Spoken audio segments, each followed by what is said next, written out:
Took a quarter century of planning, but a new Treasure Island is starting to take shape in San Francisco Bay. The mayor got a tour of what will be a massive addition to the city's housing stock. KPIX 5's Wilson Walker went along for the ride. Wilson?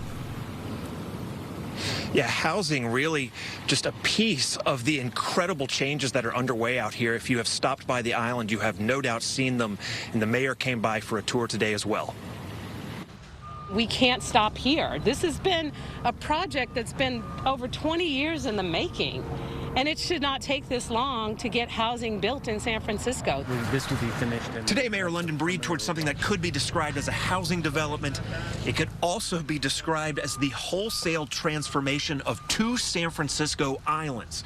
From the new water tanks atop Yerba Buena to the massive earth redistribution on Treasure. But the focus today was on the two buildings nearing completion. This one with 124 mostly market rate condos that you see from the Bay Bridge. And this building, 105 units, all for homeless veterans. 8,000 units of housing that's being scheduled for Treasure Island, and over 2,000 of them will be affordable units. So the two buildings mark the very start of a massive build-out on top of hundreds of millions of dollars of infrastructure improvements. And that includes the mode of transportation the mayor took over for today's tour. That is the new Treasure Island ferry set to begin service on January 1st. You know, so long as there's a reasonable rate, I think I'll probably take that more than the bus.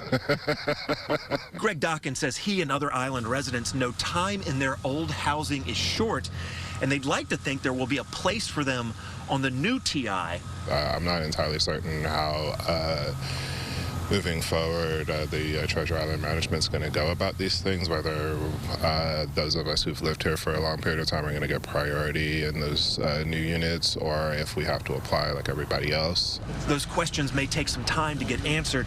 The project, which has been dogged by safety concerns, has moved slowly thus far, and the timeline for completion is a long one.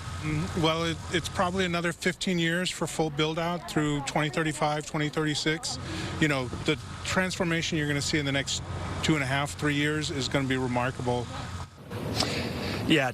1,200 to 1,400 units coming in the next couple years. But as you heard, you know, a long time to build this project. One of those things you watch happen. It's sort of a measure by which how long you have been in the Bay Area. But the first two buildings now underway. We are live on TI. Wilson Walker, KPIX 5.